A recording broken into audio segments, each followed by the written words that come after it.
Boa tarde a todas e todos. É um prazer muito grande estar aqui. Quero fazer um agradecimento muito especial aos organizadores desse imenso evento. Muito prazer. E nas pessoas do ministro Douglas, do ministro Caputo. Muito obrigada a todos também que aqui estão, que nos prestigiam com suas presenças ilustres. Bom, não quero tomar tempo.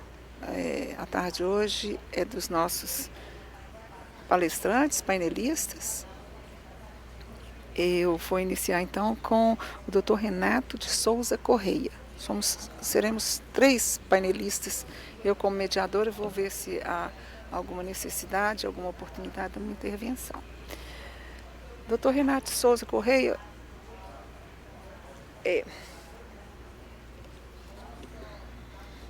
Vocês me desculpem a minha correria. Cheguei agora da viagem, teve um problema com a conexão. Estou desde 2 horas da manhã acordada e sofrendo aí essa peleja do avião. Perdão. Renato de Souza Correia, doutor Renato, é engenheiro civil, formado em 1988 pela instituição Universidade Federal de Goiás. Atua na Câmara Brasileira de Indústria e Construção Civil, tendo que a CEBIC como presidente de 2023 e atualmente ainda está nessa condição. É representante da região Centro-Oeste 2018-2022, atua na Vega Construtora Limitada como sócio-diretor desde 2001, também é vice-presidente de 2018 até agora do Sindicato da Indústria da Construção no estado de Goiás, Sinduscom Goiás, diretor da Subcomissão de Legislação Municipal 2013 a 2016, diretor adjunto de Materiais e Tecnologia 2010-2013, da CODESE Goiânia, presidente foi presidente de 2015 a 2019, também. Que currículo, hein, doutor Renato? Também presidente de 2014 a 2017 da Associação das Empresas do Mercado Imobiliário, ADEME, vice-presidente em 2011 a 2014, foi gerente regional de obras de 93 a 2000 da MB Engenharia, na Texaco do Brasil foi coordenador de obras de 92 a 93 e EBM Construtora como coordenador de obras. Doutor Renato, por favor, venha ao nosso púlpito. Prazer recebê-lo. Estou falando bem baixinho. Todos ouvem bem? De modo que então ele não precisa aumentar qualquer som, um som bem leve, chega aos senhores sem incomodar os nossos vizinhos. Fique à vontade, doutor. Boa tarde a todos. Vocês me ouvem nessa altura? Tudo bem.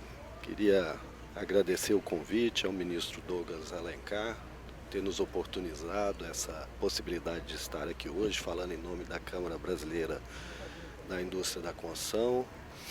Queria cumprimentar e parabenizar o Dr. Zilmar Assis por esse belo evento. Toda a organização e qualidade realmente chama muita atenção. Parabéns. Cumprimentar a desembargadora Rosemary Pires, meus colegas aqui de exposição, Dr. Leonardo Rocha, Dr. Rafael Gerges. É um prazer muito grande estar dividindo esse painel aqui com vocês. É um evento, cumprimentar a todos da plateia, né, Vossas Excelências. É uma honra muito grande estar aqui hoje e especialmente trazendo um olhar menos técnico, né, nesse dia de estudos científicos que esse congresso faz. E eu vou trazer um olhar da construção. Primeiro, apresentar rapidamente o nosso setor. Um setor presente em praticamente todas as atividades econômicas. A construção movimenta outros 97 segmentos da economia. Então tem um profundo impacto, né? A Câmara Brasileira da Indústria da Construção foi fundada em 1957. Tem 96 entidades associadas. Hoje, aproximadamente 2,6 milhões de trabalhadores, com valor agregado aí de PIB de 377 bilhões, participando com apenas 3,2% do PIB nacional. Assim estão distribuídas as entidades e eu chamo a atenção ali que a representatividade está em todos os estados do Brasil, mais Distrito Federal. E nós temos também, vou falar rapidamente à frente sobre o SECONSE, que é o Serviço Social da Construção Civil, um trabalho interessante que eu imagino que muitos de vocês possam não conhecer. Nossa meta é dobrar o PIB da construção no Brasil. Se nós observarmos ali os BRICS, nós pegarmos o México com 7,5% de participação no PIB, o Brasil com 3,2% esse ano, em 2021 foi 4,03%. Isso nos preocupa muito, porque quando o setor da construção civil vai devagar, as pessoas têm menos benefícios, né? Seja de habitação, de saneamento, né? Nós somos um setor que precisa estar em evolução para atender as necessidades básicas da população e eu quero mostrar um pouquinho desses impactos. Então, nós pretendemos aqui com um conjunto de ações de cooperação mesmo, né? Assim, eu ouvi falar muito aqui de colaboração, de cooperação. Acho que os problemas do Brasil de infraestrutura e de habitação não se resolvem simplesmente com um setor, né? Então, por que dobrar essa participação no PIB? Pessoal, combater o déficit habitacional tem sido um desafio imenso. Nós estamos com 6 milhões de habitações afetando mais em déficit habitacional, mais de 16 milhões de pessoas envolvidas nisso, e isso vem de 2009, mesmo com Minha Casa Minha Vida produzindo cerca de 6 milhões de habitações em 14 anos, que é a idade aí do Minha Casa Minha Vida. Então é um desafio imenso levar esgoto, tratamento de esgoto e coleta a 100 milhões de brasileiros. Até hoje nós estamos falando que tem uma parcela enorme do Brasil sem tratamento de esgoto, né? E 30 milhões de pessoas sem abastecimento de água. O que nós somos capazes então, né? Será que nós somos capazes? O que nós estamos dispostos a fazer em conjunto para atender os nossos irmãos brasileiros, né? Nós precisamos nos unir, né? Nos unir. Aqui eu trago uma comparação, uma pesquisa que a Brain fez com a Brain sobre a satisfação de uma pessoa que recebe um apartamento do Minha Casa Minha Vida, às vezes muito criticado porque é pequeno, não tem elevador, mas eu queria chamar a atenção rapidamente, olha só, 77% respondeu que a minha qualidade de vida melhorou muito nesta moradia. Isso é muito impactante. 75% sou hoje uma pessoa mais feliz por causa desta moradia. 68% responderam, consegui melhorar a vida da minha família com esta moradia. Antes me sentia inseguro em minha moradia e isso melhorou muito, eu estou falando de 60% dos casos. Trago isso porque a gente defende que a moradia é um instrumento de desenvolvimento econômico da família. E eu vou dar um dado técnico aqui. A Caixa Econômica Federal financia em 35 anos o primeiro apartamento do Minha Casa Minha Vida. Só que eles são quitados de 12 a 15 anos. Isso é uma prova cabal que quando a família entra para dentro da sua residência, ela melhora economicamente, porque ela tem condição de estudar, ela tem condição de preparar, de se alimentar, de descansar. Então nós temos que realmente entender que a habitação é um instrumento de melhoria para todos nós, né? Seja no desenvolvimento econômico ou no desenvolvimento social, né? Com segurança pública, etc. Saneamento. Aqui tem um dado muito interessante feito pelo levantamento dos municípios com os indicadores de saneamento. As internações por doenças, aquela coluna do meio, de veiculação hídrica por 10 mil habitantes, a gente pega uma cidade como São José do Rio Preto, que está bem saneada, 2,75 pessoas com problema de saúde hídrica a cada 10 mil habitantes. Se a gente pega Belém do Pará, que está em vermelho, 16,05. São praticamente 8 vezes mais, 7 vezes mais, né? Então os recursos gastos com saúde pública é gigantesco.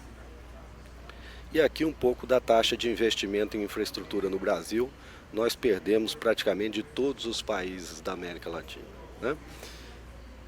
Em recente pesquisa do TCU, aponta que cerca de 40% das obras com recursos federais paralisam. Como poderíamos entregar mais e melhor? O que eu quero dizer aqui, e vou fazer uma analogia também com a questão trabalhista, é assim. No Brasil, a gente faz aquisição de uma obra de engenharia com a mesma lei de licitação que você compra caneta ou que você compra copo ou cadeiras. Então, é tão específico uma obra de engenharia que precisaria de uma legislação específica para isso. São projetos, é de longo prazo, é produzido no local.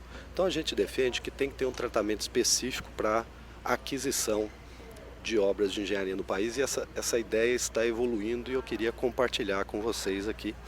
Porque se há 30 anos a gente faz uma metodologia e ela não entrega, porque 40% fica parado, eu acho que todos nós precisamos rever isso, né?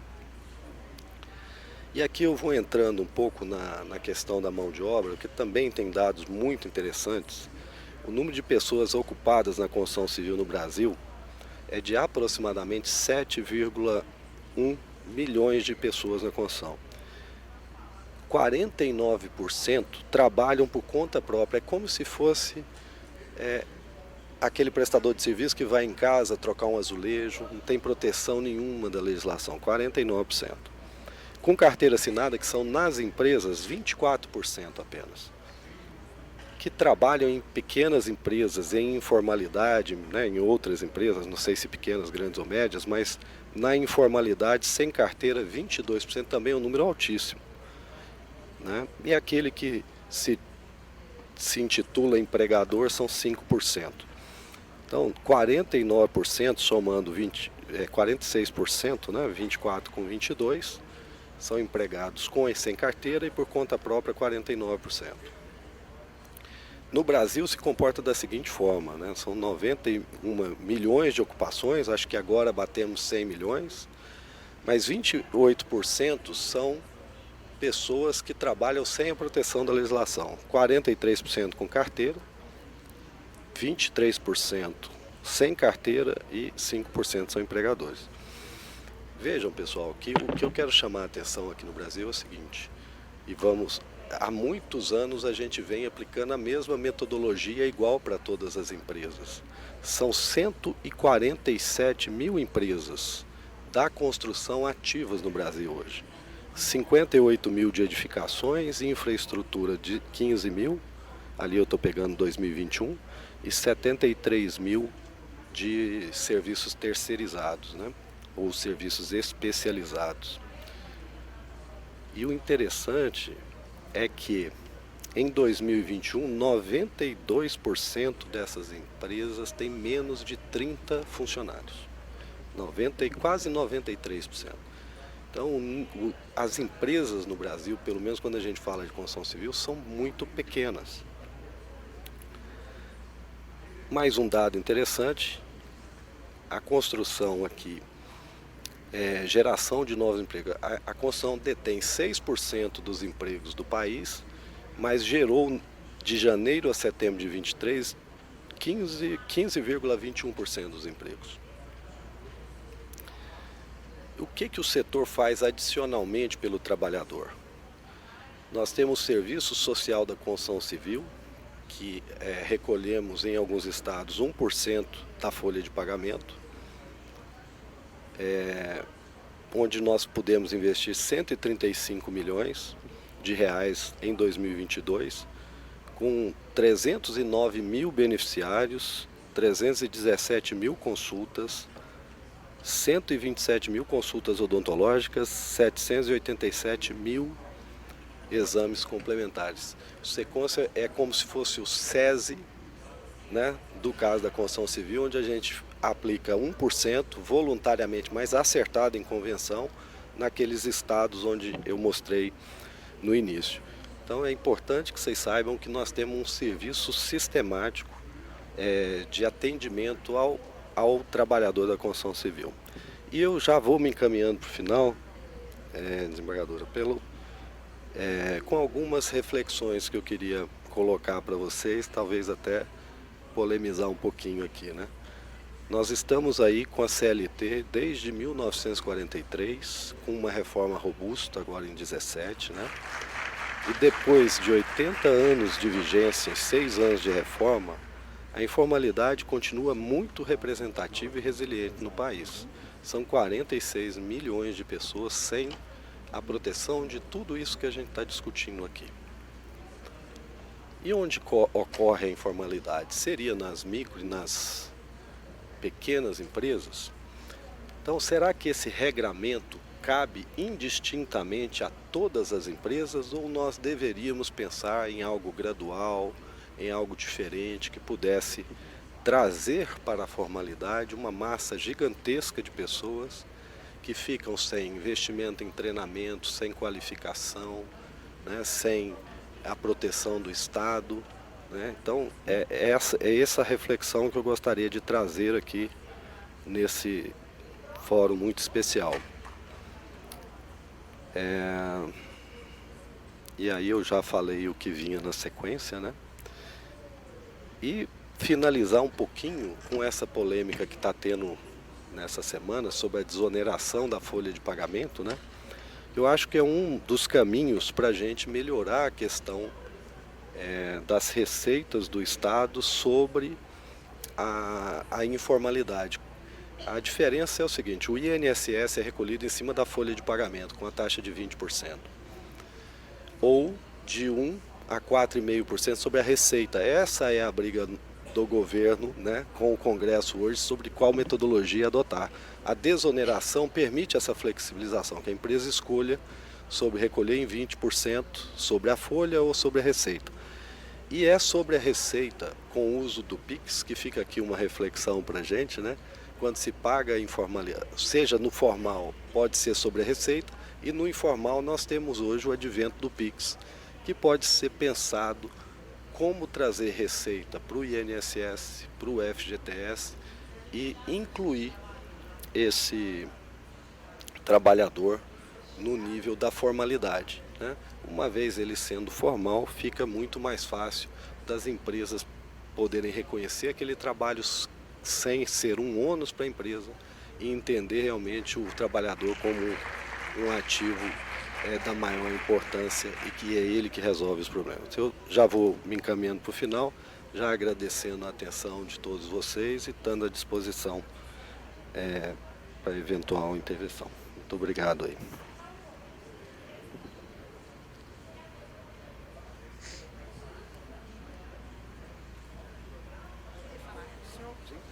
Vamos dividir aqui. Bom, eu vou fazer rápidos apontamentos.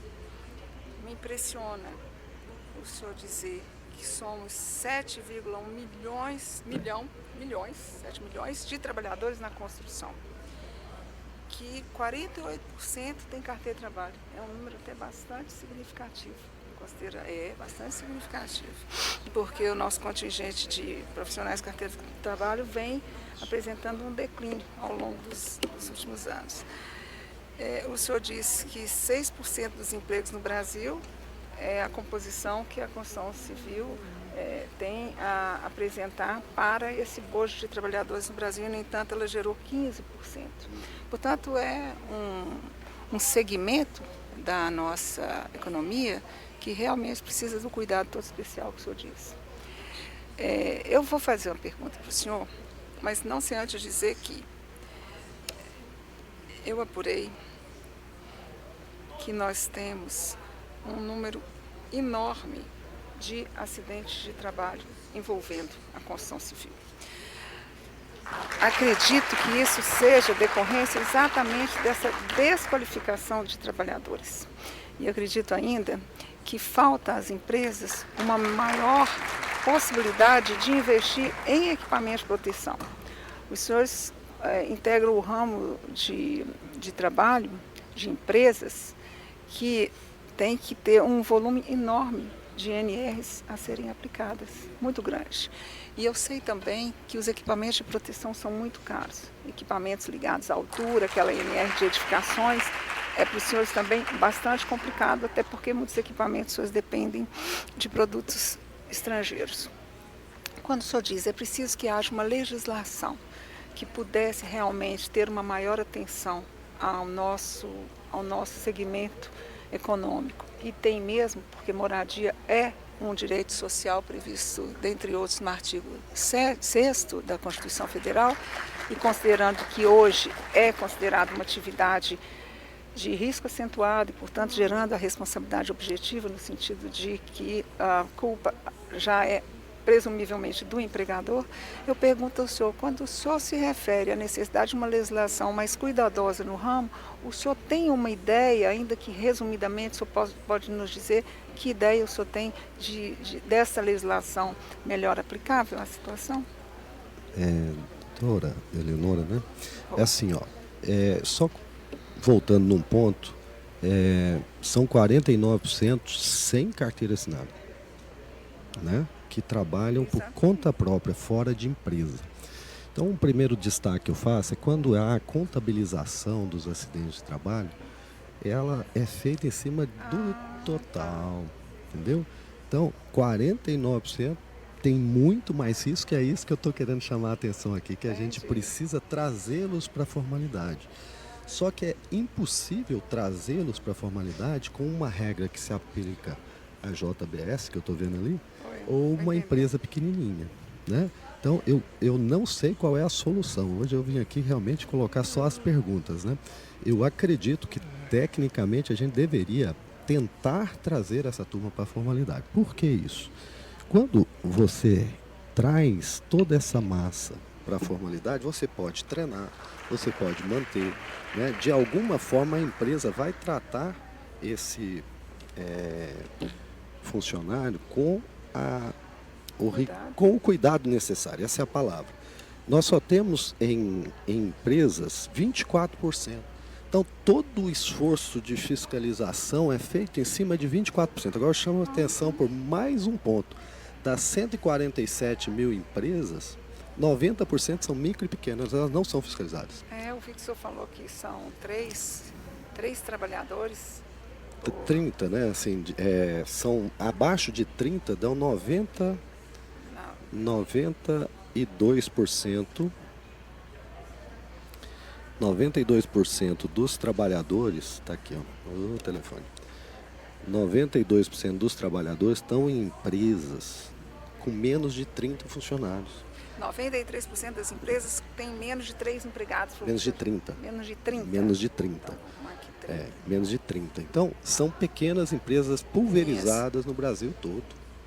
E o senhor acha que isso é uma causa desse volume de 500 e tantos acidentes, 1000 acidentes? Eu acho que os 49% que não têm controle nenhum é uma origem.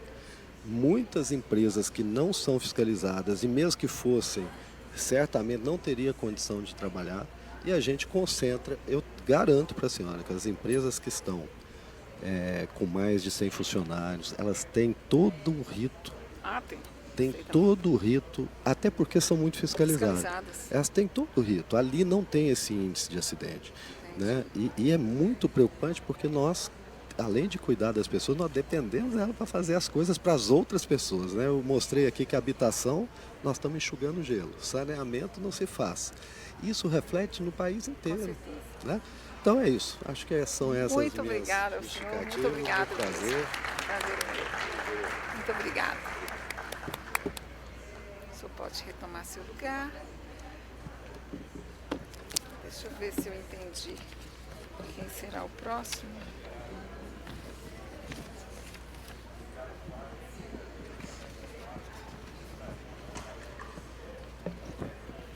Nosso próximo palestrante, se estiver equivocada na ordem, eu vejo Leonardo Rocha Rodrigues. O senhor pode ficar aqui ao meu lado? É um grande prazer tê-lo aqui junto comigo enquanto faço a sua exposição. Acho que fica melhor do que o que fiz anteriormente, doutor Renato. Doutor Leonardo Rocha Rodrigues é fisioterapeuta, especialista em fisioterapia do trabalho pela Faculdade CIBES, posso falar isso? CIBES. Pós-graduado em engenharia de produção, com ênfase em ergonomia pela Universidade Federal do Rio Grande do Sul. Pós-graduado em MBA em ergonomia, processo, projeto e produto, Faculdade SPEI. Pós-graduado em gestão de projetos com ênfase em negócios pela ESPM, pós-graduando em ergonomia na resiliência das organizações laborais da Universidade de Lisboa, Lisboa, ergonomista sênior certificado pela Associação Brasileira de Ergonomia, coordenador do Grupo Técnico de Ergonomia Forense da Abergo, GT Forense, Grupo de Trabalho Forense, ergonomista no Departamento de Conformidades Legais do Jurídico Corporativo da JBS SA. Muito bom tê-lo aqui, muito obrigada, a palavra é sua. E vamos ouvir com muita atenção, muito gosto e necessidade também. Primeiramente, boa tarde. Gostaria de, em primeiro momento, agradecer o convite da comissão organizadora, agradecer a doutora Rosineri, que está mediando o nosso painel, agradecer aos colegas painelistas, doutor Rafael Gerges e doutor Renato Correia, que aqui estão dividindo esse momento comigo. Agradecer e fazer uma reverência aos nossos superiores no departamento jurídico, principalmente doutor Ricardo Ferreira, doutor Adriano Ribeiro e Dr. Francisco de Assis. É um prazer muito grande estar aqui com todos e todas que estão presentes. Vossas Excelências com certeza irão ouvir uma palestra, um tema um tanto quanto diferente do que a gente vem abordando, mas de suma importância, de suma reverência naquele que é o dia a dia de vocês. Hoje nós vamos falar principalmente em relação à questão do risco ergonômico. As pessoas têm a possibilidade de adoecer, mas essa possibilidade de adoecer ela vai ocorrer a partir de um risco calculado, de um risco que é avaliado. Então, nessa perspectiva, é importante que a gente diferencie duas informações. Primeiro, o que são fatores de risco e o que são riscos ergonômicos. Eu vou tirar daqui. Vamos ver se diminui um pouquinho a interferência que estava tendo aqui. Desligar o equipamento. Importante que a gente possa saber qual é a diferença entre risco ergonômico e fatores de risco. Nós temos então uma pendência muito interessante. Hoje eu vejo uma pessoa com uma postura inadequada, a pessoa está com o braço para cima, levantado. Essa pessoa, num olhar primário, sem uma análise, sem que se possa fazer um julgamento correto, a gente imagina, tem um risco ergonômico, essa pessoa pode adoecer. Mas na realidade a gente tem que entender que tem essas duas diferenças de valores importantes. Primeiro, isso é um fator de risco, é um elemento que isoladamente pode levar a um adoecimento, tem esse potencial, mas não quer dizer que ele vá levar ao adoecimento. Então, necessariamente, nós temos alguns exemplos aqui, sobrecarga de força, uma postura inadequada, nós temos a questão de compressão mecânica dos tecidos, ou seja, quando tem alguma coisa comprimindo diretamente sobre a pele. Nós temos a repetitividade, que é um elemento importante, o qual até eu vou aprofundar um pouco mais logo a seguir. Nós temos posicionamento inadequado, dimensionamento também inadequado do posto de trabalho, tanto quanto a postura sentada inadequada. São alguns exemplos de potenciais intrínsecos, potenciais que podem levar ao adoecimento, mas não necessariamente vão levar ao adoecimento.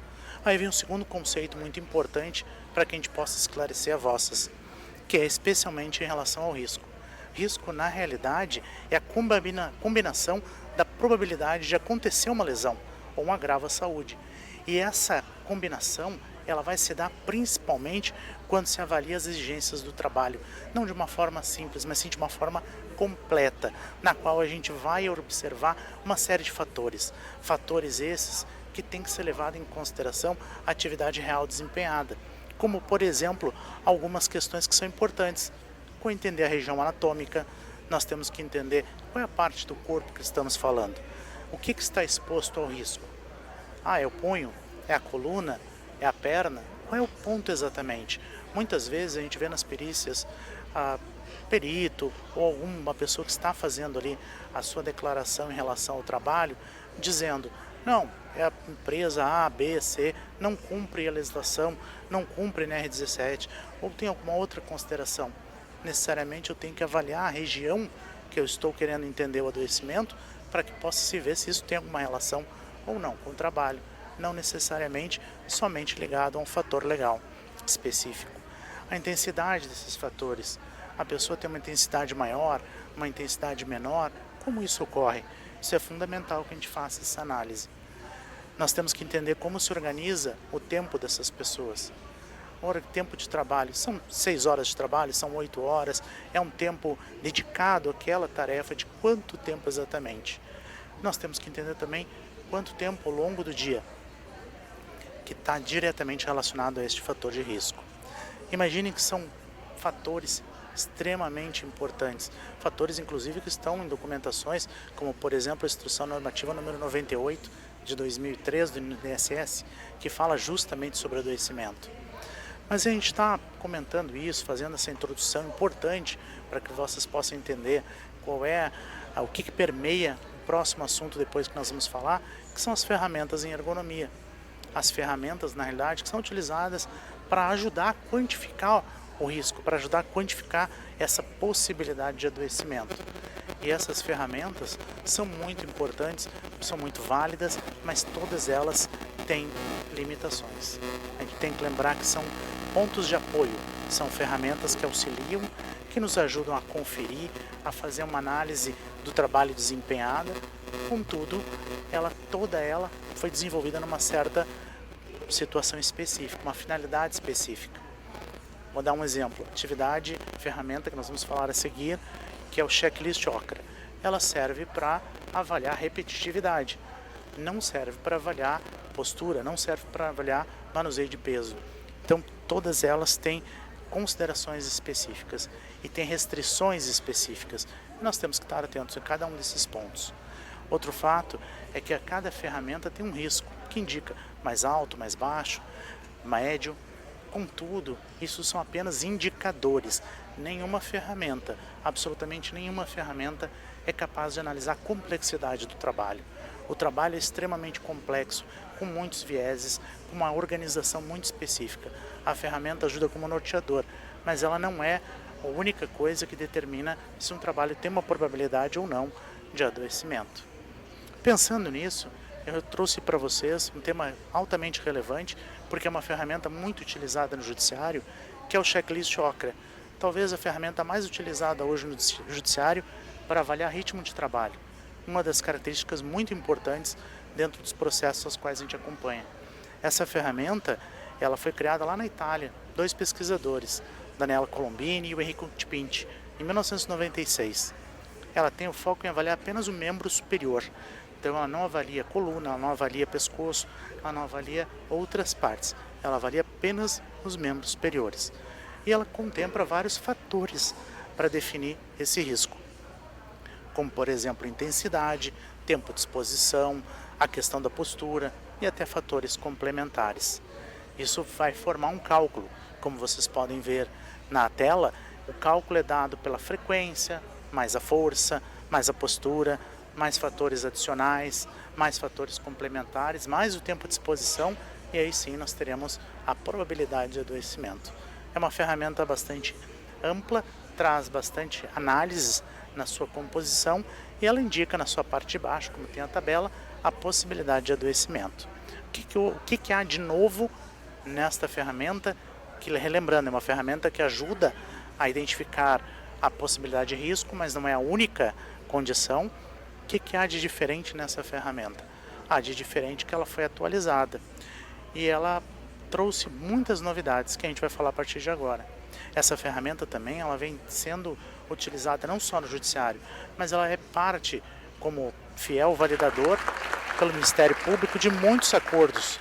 Então existem acordos com metas, como por exemplo a de 15 pontos no checklist Okra, que era uma faixa de risco média, que ia de 14 a 22, e depois, posteriormente, uma faixa 13 pontos, que é o risco baixo, que ia de 11 a 14 pontos.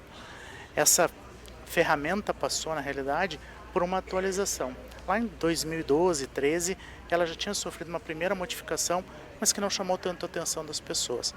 Nesse momento, em 2021, metade do ano, justamente no meio da pandemia, houve durante o Congresso Mundial de Ergonomia, a publicação de uma atualização importante, que mudou o risco, que mudou a interpretação de risco. se mudou a interpretação de risco, há uma mudança muito grande em tudo aquilo que vinha sendo falado. Então, esse ponto, ele traz uma diferenciação muito grande para os processos, para os acordos, e é justamente nesse ponto que eu vou explorar um pouquinho mais. Trago ali 3 tabelas. A descrição, que fala dos níveis de risco, que vai lá desde o aceitável, muito leve, o leve, o moderado ou elevado.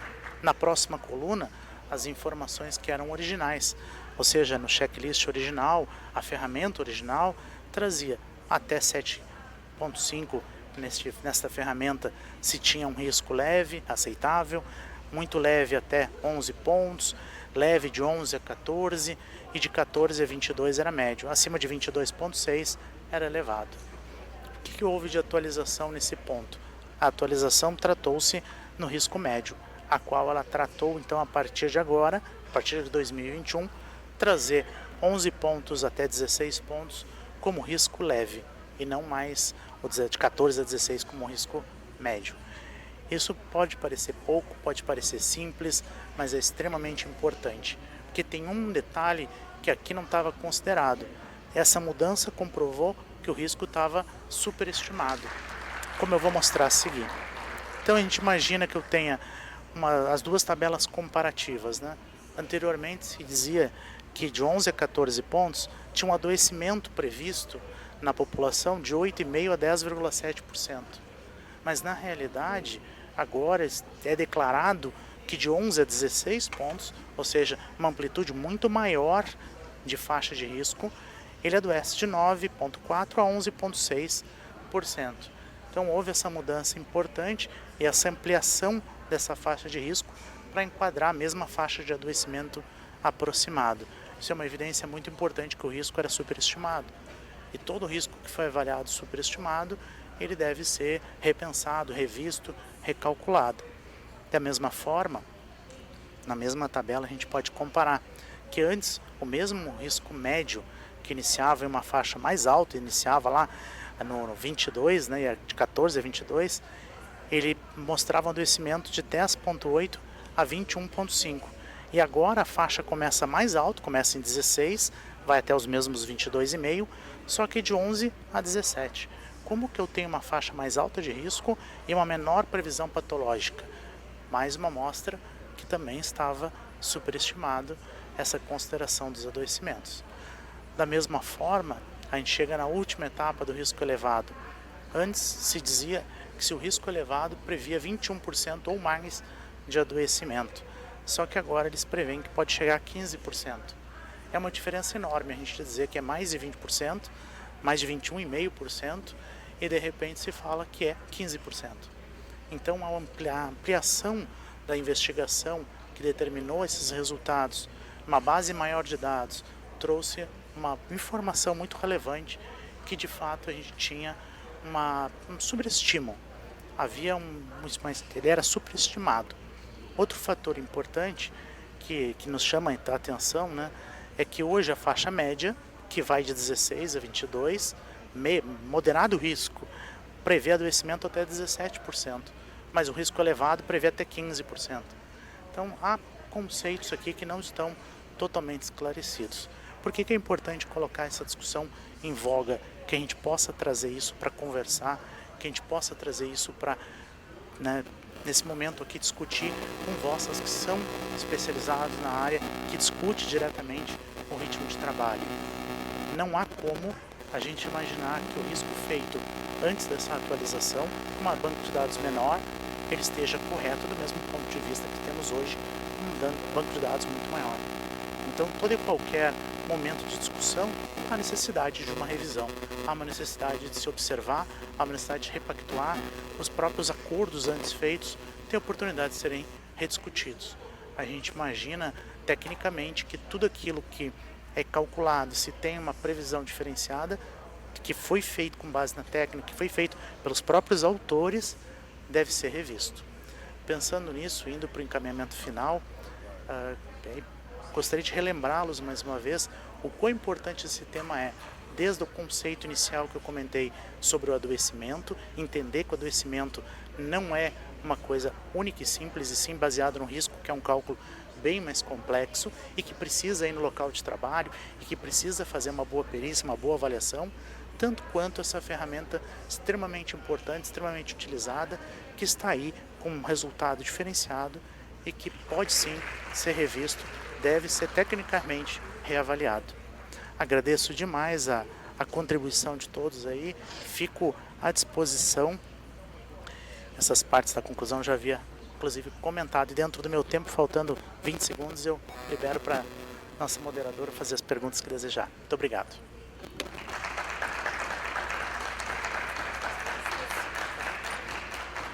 Coisa de canhota. Muito obrigada, doutor Leonardo.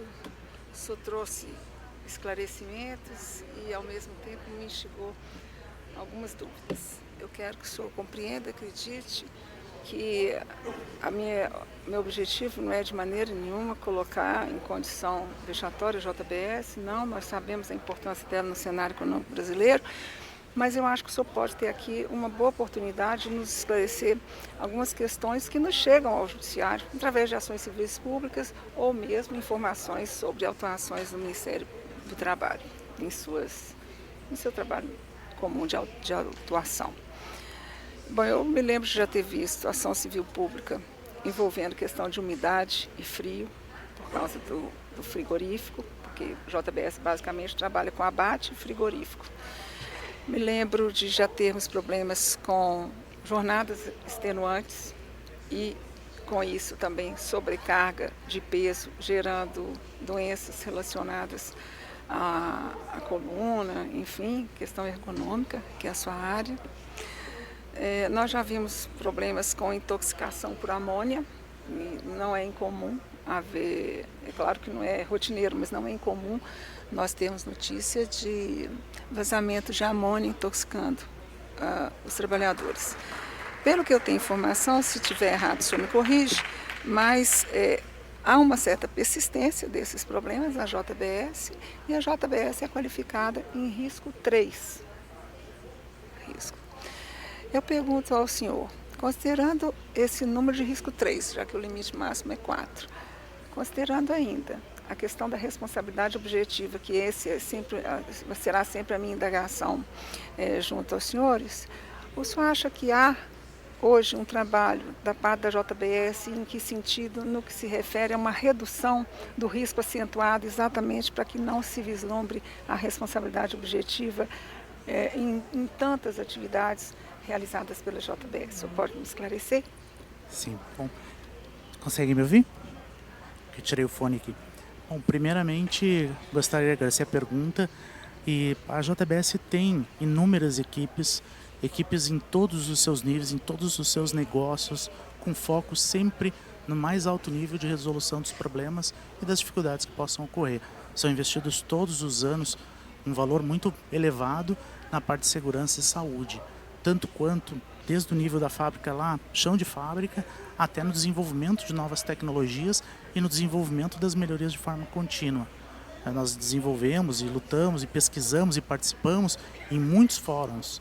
E é claro, é uma empresa de dimensões muito grandes. É continental, né? É gigante, está no mundo inteiro. E considerando o Brasil, é uma empresa muito grande mesmo assim.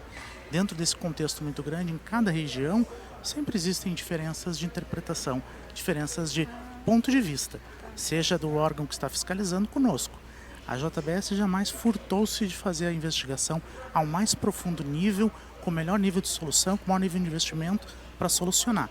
Mesmo assim, algumas vezes existem dúvidas e quando há dúvidas, o caminho que muitas vezes se chega, né, é judicializar para que a discussão seja mediada por um juiz, seja mediada com os peritos oficiais e esse processo ocorre de uma forma natural, faz parte, né, do contexto. Mas a empresa sempre vem investindo amplamente em fazer tudo o que está a seu alcance e além do seu alcance para desenvolver as melhores práticas nesse sentido. Eu acredito que sim, porque sei que os senhores implantaram um programa mega, como tudo é mega, um programa mega na área de compliance. Então acredito que os senhores estão trabalhando agora firme, realmente, já há algum tempo, né? Agora já há algum tempo, para fazer uma redução drástica em relação a essas incidências de acidentes e doenças ocupacionais, porque doenças ocupacionais também permitem a aplicação da teoria do risco objetivo e espero realmente que o senhor tenha sucesso, progresso com o seu trabalho junto à JBS, para o bem não apenas da empresa, evidentemente, mas para toda a cadeia produtiva, envolvendo aí, portanto, trabalhadores, empregados e trabalhadores que atuam em outros tipos de relação de trabalho. Muito obrigada ao senhor, fico muito agradecida mesmo. Toda hora cai isso.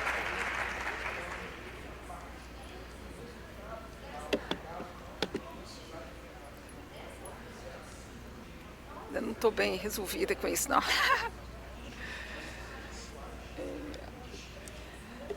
Como nós somos três, são palestras menores do que eu gostaria. Arrebentou aqui. Se é que arrebentou, né? As pessoas não me ouvem. Ouvem? Por que eu não ouço? Perdão. Obrigada, meu bem. Bom, vamos ao terceiro palestrante, Dr. Rafael Nagy Cruz Gerges. Por favor, assenta aqui conosco. Por enquanto fica ao meu ladinho aqui. Dr. Rafael, vou fazer uma apresentação do senhor, a plateia. Dr. Rafael Nagy Cruz Gerges é engenheiro eletricista com habilitação em produção, com mestrado em engenharia mecânica na área de acústica e vibrações pela Universidade Federal de Santa Catarina, UFSC, especializado em engenharia de segurança do trabalho e diretor técnico da LAEP, único laboratório acreditado pela CGCRE. Depois o senhor fala como nós falamos? SEGECRE. Inimetro para ensaios de atenuação de ruído de protetores auditivos no Brasil. Membro da Comissão de Proteção Auditiva da ABNT CB 32, que é o Comitê Brasileiro de Equipamentos de Proteção Individual, atualmente atuando como secretário. É pesquisador, visitante da Fundacentro, assim atuando entre 2020 e 2022 no projeto denominado Projeto de Avaliação de Eficácia de PA, protetor auricular, supõe, no controle de agravo à saúde dos trabalhadores. O senhor tem a palavra e vamos ficar bastante atentos. E daqui a pouco eu sabatino. O senhor está na moda nesse batina. Daqui a pouco eu sabatino o senhor.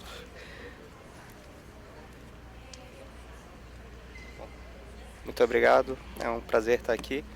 Bom, agradecer a organização do congresso, pelo convite, agradecer a desembargadora Rosemary por mediar essa mesa e os colegas aqui, Renato e Leonardo, os colegas aqui de debate. Então, vamos lá.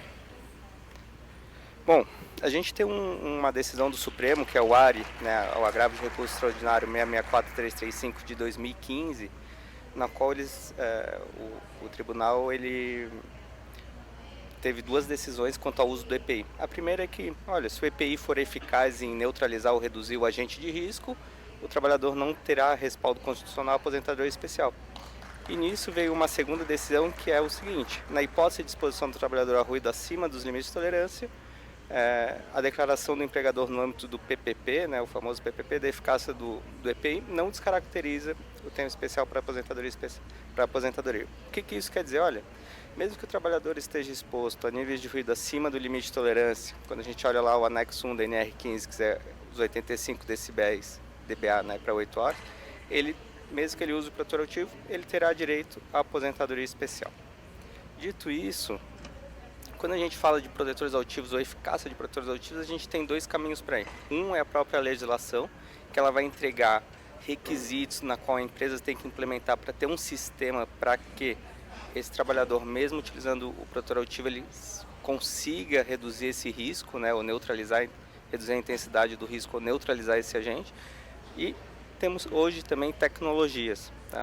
Então, quando a gente olha essa decisão do Supremo, do ponto de vista de engenharia e saúde, a gente tem três tópicos que são bem importantes, que foi onde eles se balizaram para tomar a decisão. Uma delas é atenuação de ruído em campo. A atenuação de ruído do protetor auditivo lá em campo no trabalhador é menor do que aquela obtida em laboratório.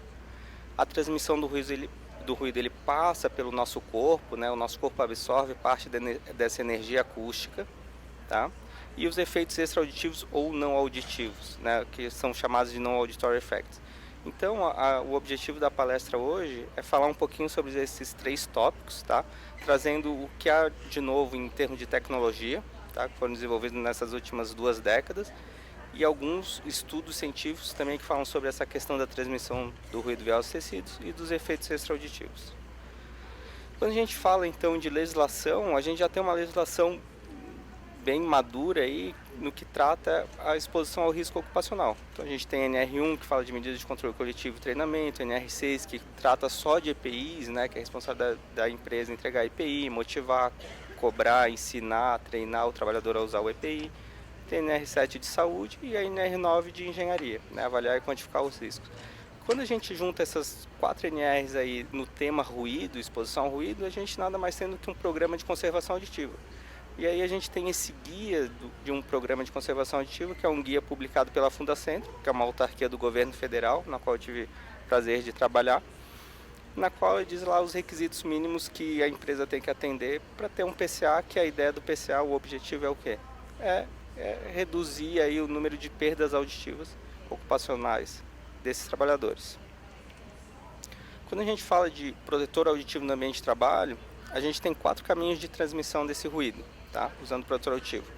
O primeiro é o vazamento através do contato, tá? Então, se eu estou usando o óculos, eu uso um protetor tipo concha, eu posso ter um vazamento aqui entre o meu óculos e esse protetor concha, o ruído pode passar por ali. A gente tem a vibração do protetor auditivo, já que quando eu acoplo ele no meu ouvido, a gente tem um sistema massa mole e ele vai vibrar.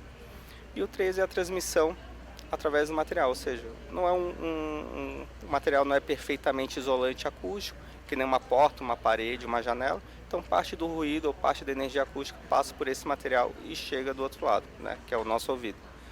E a gente tem um 4º caminho de transmissão, que a gente chama de via estrutural, que é a transmissão via ossos e tecidos, que é o que eu vou falar mais para frente. Tá? Então esses são os 4 caminhos de transmissão quando a gente fala em uso do protetor auditivo para reduzir a exposição ao ruído. Bom, respondendo àquela primeira pergunta, aquele primeiro questionamento utilizado no julgamento, que é sobre atenuação de ruído em campo, né, a situação real de uso ser menor do que aquela obtida em ensaios de laboratório. Hoje a gente tem algumas tecnologias novas que eu vou apresentar para vocês que justamente respondem a essa dúvida, né? A gente tem uma forma de avaliar a atenuação individual de cada trabalhador com uma ideia de fit test de produção auditiva, tá? Essa ideia de fit test de produção auditiva nasceu lá da proteção respiratória, né, na qual tinha que ter certeza, quando um trabalhador usasse uma máscara, né, tinha que ter certeza de uma vedação perfeita para ele não aspirar nenhum contaminante. Pegaram esse conceito e trouxeram para a proteção respiratória. A ideia é treinar individualmente cada trabalhador a colocar o protetor auditivo de forma correta e verificar se ele está conseguindo obter aquela atenuação de ruído que ele precisa para os níveis de exposição que ele tem lá no ambiente de trabalho. Então, essas fotos aqui, é um sistema de fit test desenvolvido, na qual o trabalhador ele senta à frente de uma caixa acústica, basicamente uma caixa de som. Ele coloca um mini microfone, é quase como se fosse um fone de ouvido aqui, na entrada do canal auditivo. Esse equipamento gera um ruído e o microfone mede. O trabalhador põe o protetor auditivo por cima desse microfone, ajusta como ele sabe colocar, e a gente gera o ruído na mesma intensidade ou no mesmo volume e mede novamente. E a diferença dessas duas situações é a atenuação de ruído. Então, com isso, a gente consegue avaliar individualmente a atenuação para cada trabalhador, para saber ou conhecer se ele está sabendo fazer a colocação correta ou não desse protetor auditivo. Tá? Aqui, uma outra forma de medir, quando a gente utiliza os plugs de inserção, né, que é aquele protetor auditivo que vai inserido no canal auditivo. Então, existem alguns plugs com mais sondas que passam no meio que a gente conecta no microfone, então a gente consegue medir lá, próximo ao tímpano. E existe um segundo método, que é um método subjetivo, que é muito parecido com uma audiometria. Então a gente usa um fone de ouvido e um botão de resposta. O trabalhador detecta o limiar auditivo, ou seja, o mínimo que ele escuta sem o protetor auditivo, ele insere o protetor auditivo, coloca esse fone de ouvido por cima e detecta o limiar auditivo dele com o protetor auditivo. E a diferença é a atenuação. Então a gente tem essas formas de avaliar individualmente a atenuação para cada trabalhador. E aqui um exemplo de caso real, só para a gente ter uma ideia de realidade do que acontece lá no chão de fábrica. Muitas vezes a gente tem um trabalhador usando capacete de segurança, com protetor auditivo, com respirador, com balaclava, com óculos, e todos esses outros EPIs acoplados com protetor auditivo pode reduzir a eficácia em termos de atenuação de ruído. Por isso que essa ferramenta é muito interessante para a gente conseguir avaliar a atenuação individual do trabalhador. Dito isso, eu vou trazer aqui alguns dados de estudos científicos publicados do uso do fit test em campo. Tá? Esse primeiro gráfico da esquerda, cada pontinho desse, da cor azul e da cor amarela, é um trabalhador que realizou um ensaio de fit test. Tá? A escala Y é o valor de atenuação que o trabalhador obteve menos o valor de atenuação que o fabricante diz que o produto dele tem. Ou seja, valores positivos, a gente tem uma atenuação, o trabalhador conseguiu uma atenuação acima do que o fabricante diz que o produto dele tem, e valores negativos quer dizer que o trabalhador obteve uma atenuação inferior ao que o fabricante diz que o produto dele tem. Então, nesse primeiro estudo, que é esse da esquerda, que foi feito pela NIOSH, né, que é um instituto dos Estados Unidos que estuda sobre saúde ocupacional, equivalente à nossa Fundacentro aqui no Brasil. Eles fizeram um estudo de controle na qual fizeram fit test no final de 2004 e no final de 2005 com os trabalhadores, sem fornecer nenhum treinamento. Então era um estudo de controle para ver se as pessoas respondiam de forma adequada e os dados eram consistentes.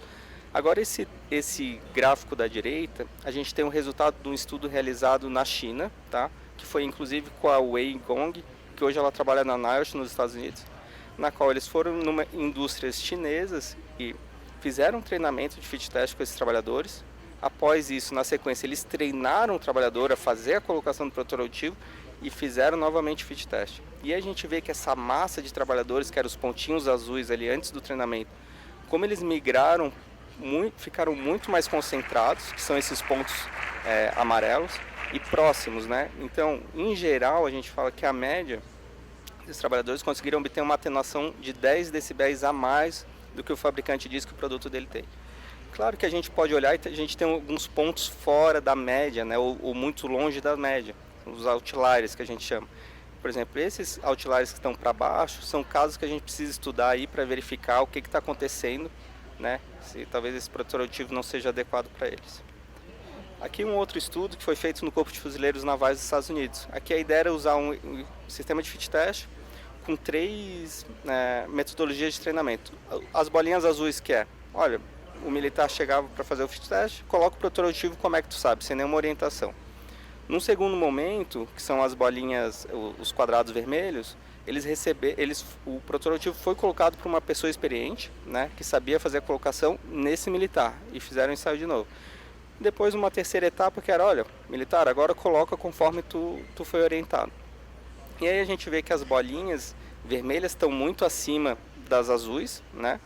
E que nesse terceiro momento, que são esses diamantes amarelos, houve um pouquinho de redução.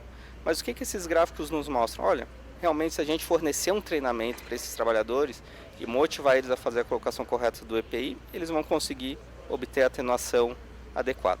Tá? Esse outro gráfico é a mesma ideia, foi um estudo repetido depois em 2021, né, sendo que esse primeiro aqui foi em 2016. Tá? Vai na mesma tendência. Então isso mostra o quanto o fit test pode agregar como uma ferramenta de treinamento para avaliar também se o trabalhador está conseguindo colocar o protetor auditivo de forma correta. Outra forma de a gente avaliar a atenuação em campo, a gente fazer dosimetrias de ruído usando 2 microfones, um microfone antes da barreira, né, e um microfone depois da barreira. E a gente sabe o quanto ele está obtendo de exposição ao ruído depois do protetor auditivo. Tá? E aqui eu vou trazer 3 dados bem interessantes. Esse dado aqui são dados reais que a gente mediu em campo. Esse aqui é o que a gente considera uma colocação regular do protetor auditivo. O protetor auditivo foi capaz de reduzir o ruído a níveis próximos de 80 dBA, ou seja, abaixo do limite de tolerância. A atenuação equivalente aí dessa medição foi de 14 decibéis e a atenuação lá do CA, do certificado de aprovação, que é o que o fabricante diz que o produto dele atenua, é 19 dB. Ou seja, olha, o protetor aqui não atenuou o que dizia o fabricante, mas mesmo assim foi suficiente para proteger esse trabalhador. Né? E esse caso aqui? Esse caso aqui é um caso que um trabalhador ele não conseguiu fazer a colocação do protetor auditivo, né? Por algum motivo, questões de dimensões de cabeça, dificuldade em realmente manusear o protetor auditivo ou outra situação. E aqui entra aí o trabalho do SESMIT, né? engenharia, medicina e fonoaudiologia para trabalhar esse colaborador até ele conseguir fazer uma colocação adequada do protetor auditivo. E a gente tem esse outro caso aqui, né? Esse caso aqui é um trabalhador que conseguiu uma excelente colocação do protetor auditivo. E aí a gente começa a ver que o uso do protetor auditivo é uma questão muito individual de cada trabalhador ou de cada usuário. Por isso que a gente precisa ter ferramentas de treinar e avaliar se ele está sabendo fazer uma colocação adequada. Tá? Então essa é a resposta dessa primeira parte de atenuação em campo é menor do que a atenuação em laboratório. Isso é verdade, mas se a gente conseguir treinar e motivar esses trabalhadores, eles vão conseguir obter uma atenuação de ruído maior do que é obtido em laboratório. Aqui alguns dados interessantes. Eu vou pular esse dado aqui porque o tempo está acabando e eu queria apresentar outros slides que são um pouquinho mais interessantes. Tá? Questão de transmissão do ruído via ossos e tecidos. Bom, o nosso corpo ele não parte do ruído é absorvido, tá? Como qualquer outro material, e parte é refletida. Tá? O que acontece? Essa parte que é refletida é tão grande que basicamente 0,1% da energia acústica que incide sobre o nosso corpo é absorvida, ou seja, é muito pouco, é basicamente desprezível. Aqui a gente tem uma curva de atenuação, ou seja, de perda de transmissão, do quanto o nosso corpo atenua o ruído. Tá? Então a gente pode olhar aqui numa frequência ali de 2.000 Hz, mais ou menos 39 decibéis, que é o pior ponto. E o que isso nos diz? Olha, esse caminho de transmissão via ossos e tecidos, ele somente é importante quando o nível de ruído for extremamente elevado. Estamos falando aí de 115, 120 decibéis para cima. Tá? Em ambientes industriais tradicionais, os níveis de ruído não chegam a esses valores. Tá? Claro que a gente pode, às vezes, ter uma área específica numa indústria que chegue ou ultrapasse esses valores, né? Mas, em geral, não. E onde acontece níveis de ruído dessa ordem de magnitude? Em ambientes militares. Tá? Então, quando a gente está falando de ambientes militares, tanque de guerra, avião, porta-aviões, etc., geralmente a gente tem níveis de ruído muito alto, e aí sim a gente precisa levar em consideração esse caminho de transmissão. E agora eu queria falar da última questão, que é os efeitos extra-auditivos ou não auditivos. Tá? Esses efeitos são o quê? São perda de qualidade de sono, efeitos psicossomáticos, vasoconstrição das extremidades, alteração da pressão cardíaca, tensão muscular, alteração cardiovascular e por aí vai. Esse foi um projeto que eu participei na Fundacentro de 2020 a 2022, na qual a gente queria avaliar esses efeitos. A gente fez uma revisão sistemática da literatura, na qual a gente encontrou 6.000 e poucos artigos, fomos filtrando e ficamos com 81 artigos. E esses artigos nos diziam o quê? Olha, esses efeitos extra-auditivos, eles realmente existem, tá? Mas eles serão desencadeados quando houver uma sobrecarga do nosso sistema auditivo. Ou seja, é a ideia da febre. Quando a gente tem uma febre, é o nosso corpo nos avisando, olha, eu tenho alguma coisa errada no meu corpo, então eu vou ter febre para avisar que, olha, tem alguma coisa errada aqui. A mesma coisa é esses efeitos extra-auditivos. Tá?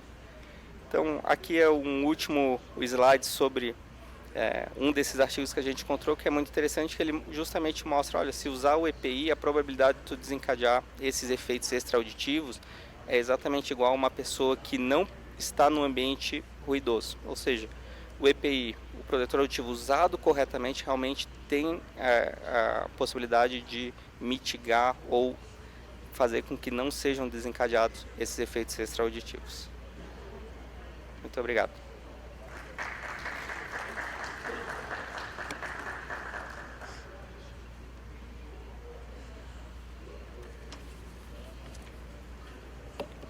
Rafael, compreenda-me.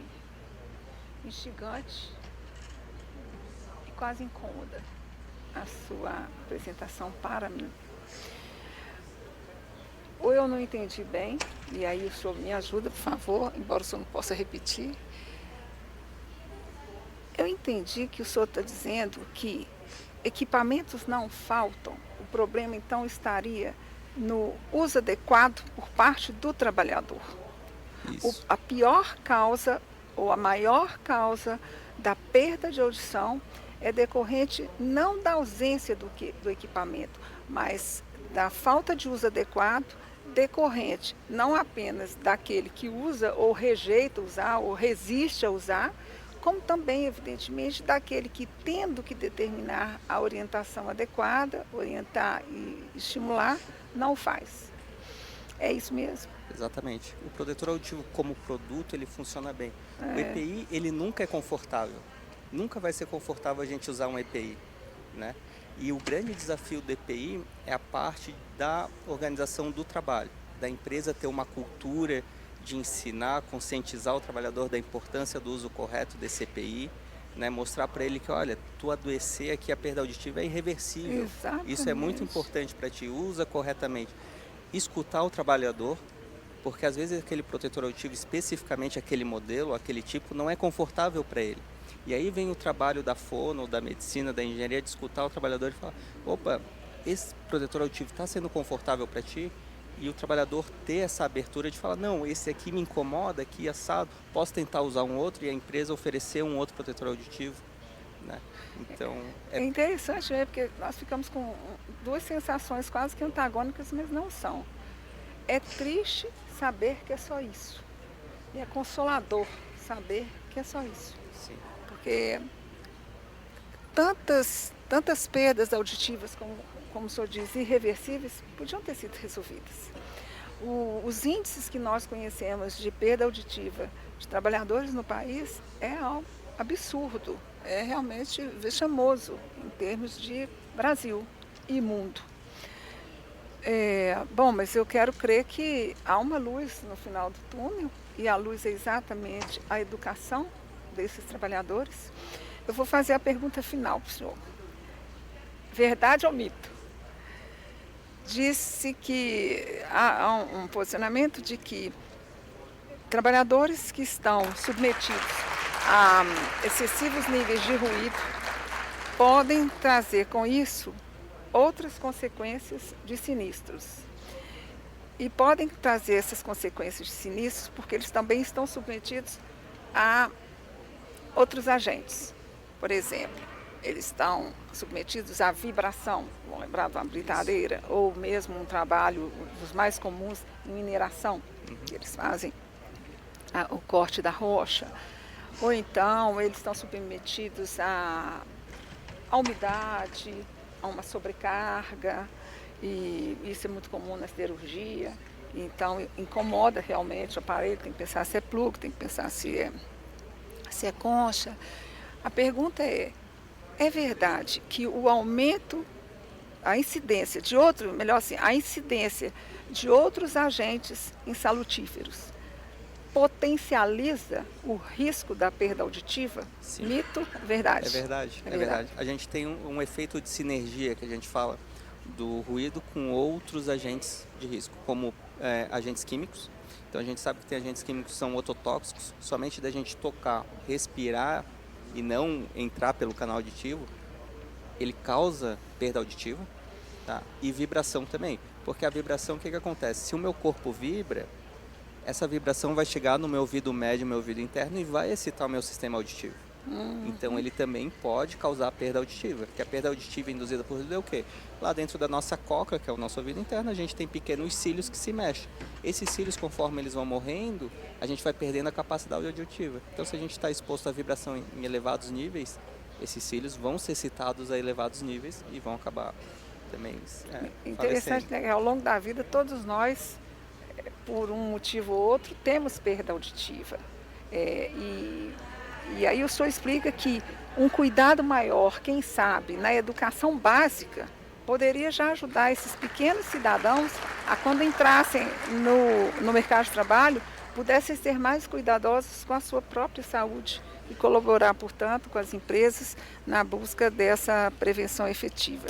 Eu perguntei a respeito dessa superposição de riscos, porque anos atrás, um colega nosso, todos conhecem aí bem, o Sebastião Geral de Oliveira, ele tentou sustentar uma tese de que nós não poderíamos, pela legislação trabalhista, cumular adicional de insalubridade e periculosidade, mas deveríamos cumular, porque não haveria uma vedação expressa legal, cumular agentes diferentes. Então, se o trabalhador é submetido a audição, ao problema de ruído, problema de vibração, problema de umidade, ele não pode receber o mesmo percentual único do que um outro que só está submetido a um único risco, porque ele está potencialmente sofrendo maior lesão.